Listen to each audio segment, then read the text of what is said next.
Being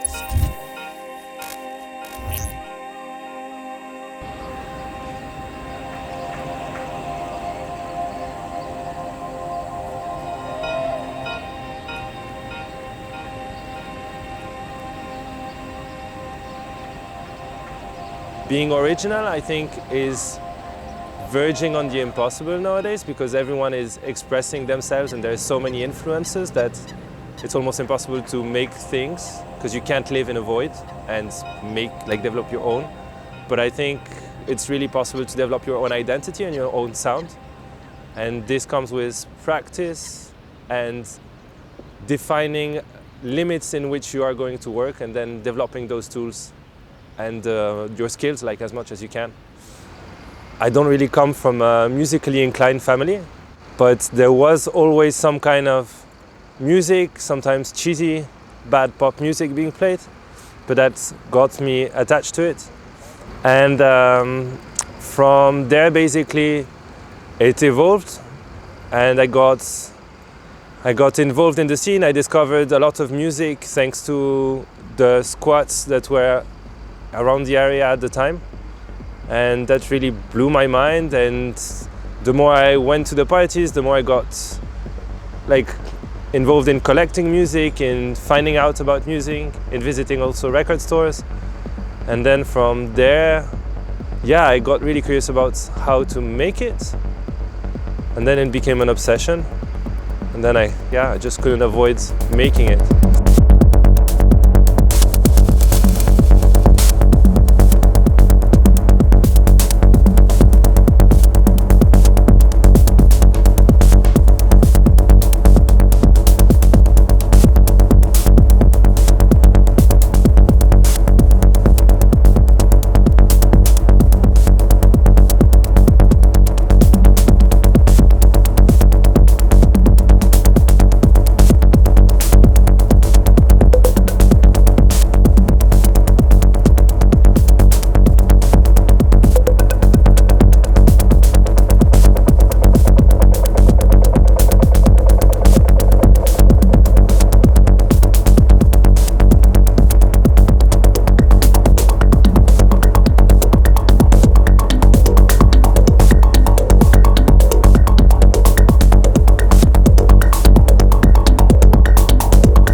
We're here in my studio in Geneva, and I'm going to show you around all the bits of kits that I've amassed over the years. My most precious device is the sequencer, the Circlon, because this one was one that I was really curious about. Had to wait pretty long to actually get one, and once I finally did, then I understood how good it actually was to have a sequencer that you can really play, which is very different than having, for example, a DAW where you click and you have a different kind of interface.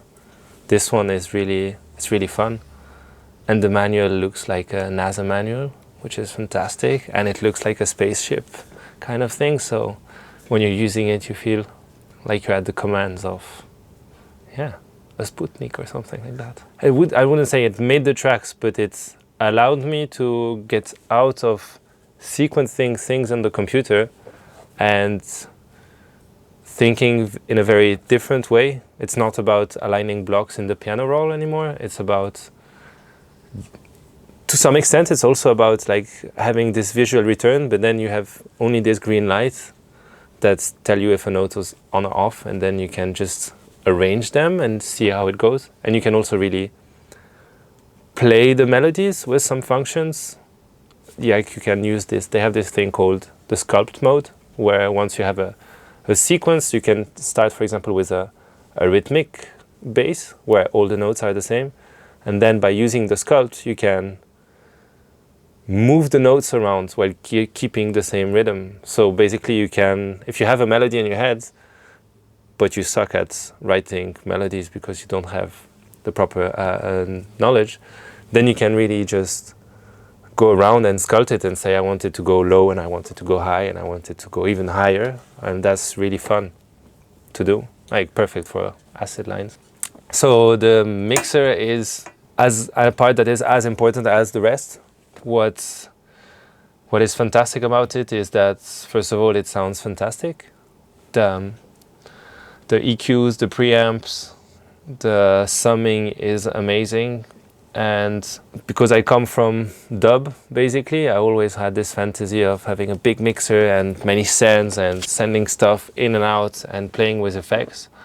I still like educate myself in this respect, but it allows me to record, well, to actually channel all the synths, first of all, so everything is plugged and everything is playable at any given time. So this is really, really nice. I never have to think about plugging or unplugging some piece of gear. And I think this is very important when you are in the creative process, because then it allows you to have ideas flowing. And also it allows you to have happy accidents, which I find happen less when you work in the box. And yeah, it's the first thing that I ever bought that came in a truck and that was unloaded with on a pallet. And now that it's here, I will need to call a couple of friends to move it out one day.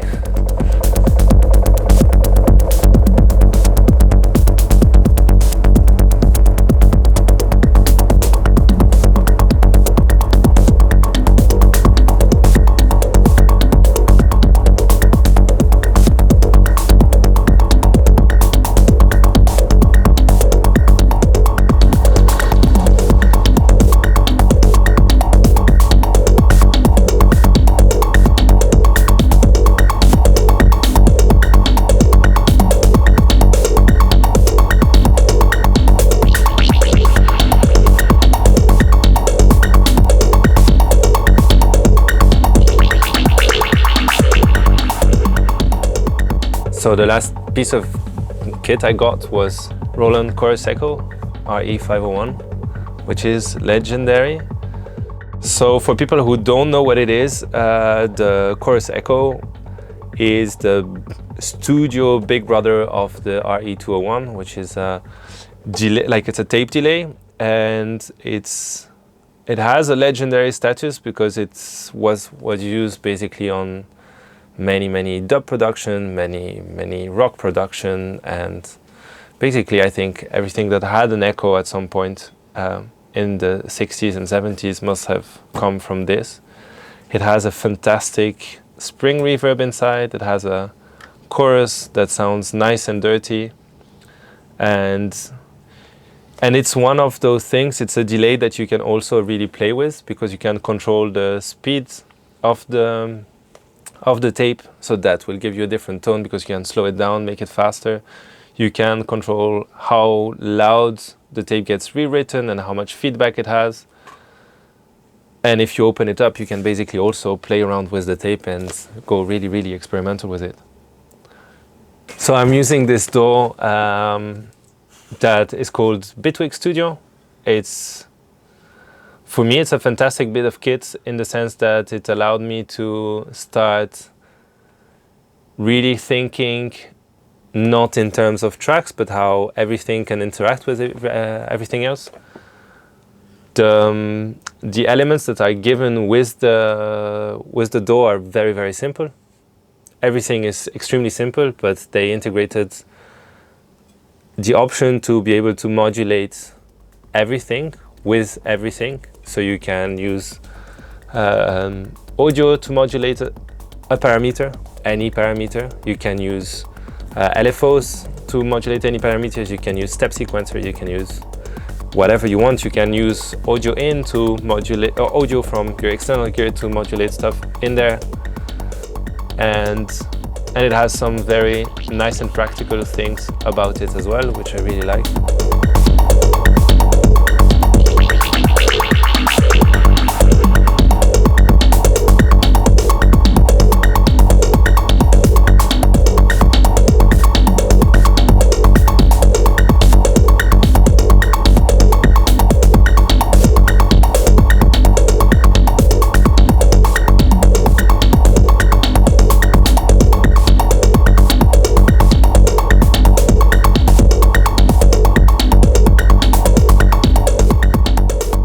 when I was a kid, I used to live really close to the CERN, where the internet was born. And I remember having this neighbor who actually got access to the internet and having this very long Ethernet cable coming from his balcony to our balcony and connecting to the very, very first web pages. You needed time to load the page, you needed to take the time to read the pages. And that pace, I think, was very important because it's forced you to process the information. And for that, the internet was something very powerful. And the first social medias that I've discovered on the internet were the forums. And that was fantastic for me because that was a way of connecting to people that you had no idea existed. Sometimes people in your own city, sometimes people from far away. But again, it was this slow pace of posting something, dreaming of getting a notification of a reply to your post or your question, and then like starting a discussion. That was really good. And the pace was also good because it forced you to think about it. The evolution of it has become platforms that are generalist, like the forums, they were all very specialized, and now we all use either Facebook or Instagram. And as much as we try to control whatever we see in our feeds by subscribing or not to people, we end up still being very dependent of what the algorithms believe that we want, or maybe they know that we want. I don't know what the correct answer is. But it also took out the value of all this information and of all this sharing of data. Because I find it exciting to see what an artist is doing in his studio, or what technique he might be using, or something like that, through his Instagram stories or his posts, or to see that they played somewhere. But it's become so short and so instant, and also so lost in this sea of information, that it has lost its value, and it has made me disconnect from it as well, because it's become too much to some point.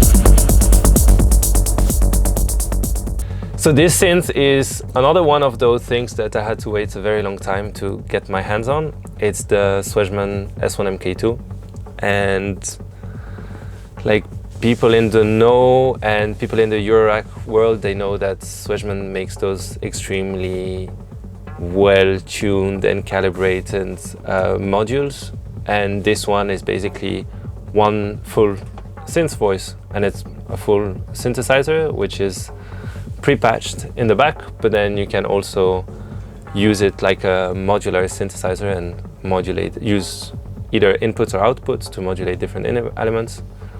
And it's really nice because I think it's one of the only bits of kits that if I turn the studio off and I turn it back on, everything is still sounding exactly the same, which really surprised me. And also what's really nice about it is that it can do so many things at once. That is, at the beginning I found it a bit overwhelming, and now I'm getting more into using it for what I know I want to get out of it, but I also try to spend time just experimenting with it to see where it can go, because it can do very interesting things. The thing below has a nice story. It comes from New York, actually, and so the thing below is a Waldorf XT, a microwave, and it doesn't microwave, but it actually sounds pretty hot. And the guy who sold it to me told me there was a bomb sticker on it because I would make bomb tracks with it, and so I kept it because I found the story fantastic. And it's a really interesting synth. It does wavetable synthesis with digital filter. There's a digital filter, and then at the end of the circuit there's an analog filter, which is a 6-pole dB, I think, or a 4-pole dB. And what's really fantastic about it is that it can sound very otherworldly. And this one is actually responsible for a lot of the His 1292 tracks, because we used it a lot with François X. And it can make really dreamy pads, and it can sound very aggressive. Yeah, it's also a synth that you can really explore sounds with and see where it leads you. And it has full MIDI CC, which makes it a dream to work with on the Circlon, because I can also control for every note any of the parameters of the synth. So below I have my oldest bits of kits, actually. So the machine drum, which is the one thing I bought very early on because of a guy called Vizen, who was doing those fantastic video tutorials on YouTube and showing how interesting a machine it can be. It's a machine that I had a really long love and hate relationship. There were many times I wanted to throw it out the window. Many times I wanted to sell it and thinking it wasn't even worth selling because it was so shit. And also many times when it actually was the best thing that I ever owned in my life. So it's really transformed into this kind of thing that you love, you hate. Sometimes it gives you back something that you really like, sometimes it doesn't, and you learn to work with it. But it's now they gotten really cheap, and it's a really fantastic bit of kit. You're looking for a 12-bit sampling, this is what you'll need.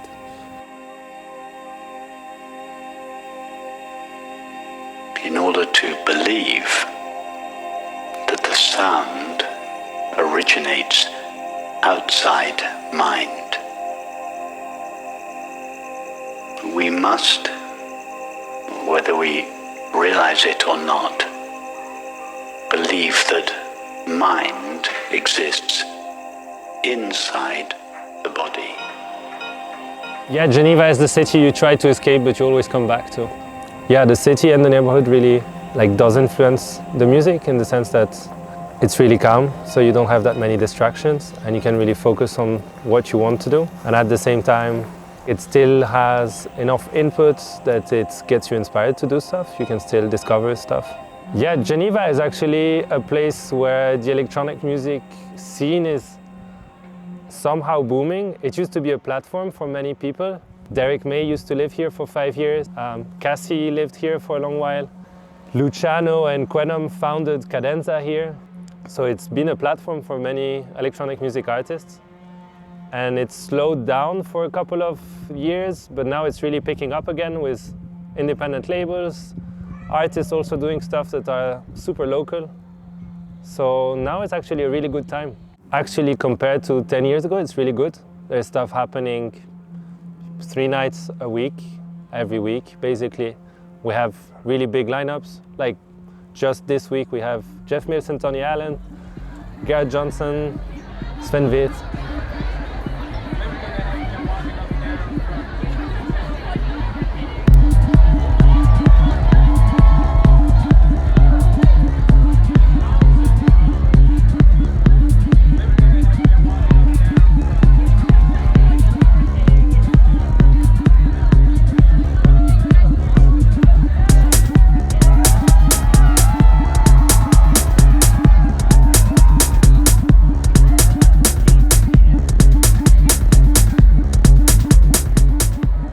A DJ for me is someone who wants to really share the music that they really love and to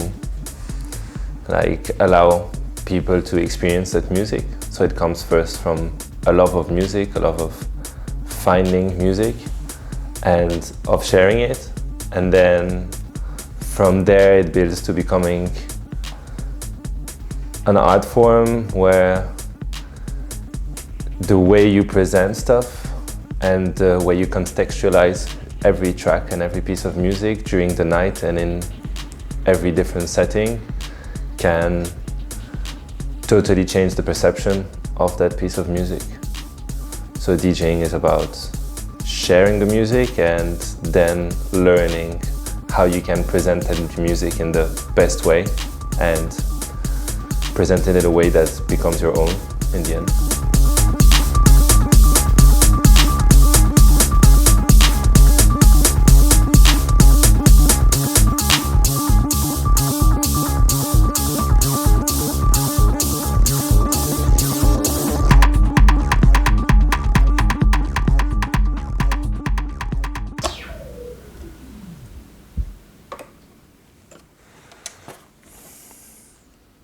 So that's my record on the new Demented platform that François X is doing, Demented XXX. And I was actually really happy to have it out because it had been many years that I had released stuff on Demented with François X as his 1292, and we were always talking about it. And yeah, he really pushed me to make this record into what it is today. And interestingly, he was also the one who really made me realize that I had reached another point in my music making, whereas before it really felt that I was like teaching myself about a lot of music, about techno, about experimental music, about dance music as well. And yeah, doing this record, like I really felt that I had reached another point, and that made me want to drop the use of the pseudonym and to start to present myself under my own name. So this is the first record as Hendrik van Boetzelaer, which I'm really proud of it.